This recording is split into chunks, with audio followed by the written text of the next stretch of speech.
Hello, habari, karibuni Uwazi Natural Herbs. Leo tumewaletea Uwazi Power.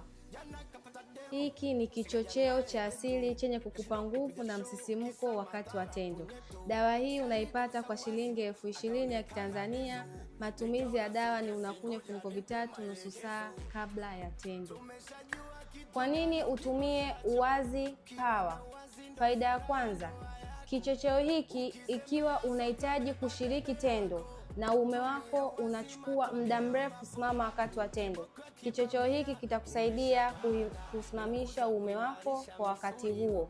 Faida ya pili, kwa mtu ambaye unashindwa kuhimili tendo kwa muda mrefu. Kasumba ipo kwenye vijana wengi kwa sasa hivi. Kwa hiyo Uwazi Power itakusaidia kuhimili tendo zaidi ya raundi moja. Karibuni sana, tunapatikana Kinondoni Mwanamboka. Kwa mawasiliano zaidi unaweza kutupigia kwa namba 0695 466663 na 0788 686. Karibuni sana.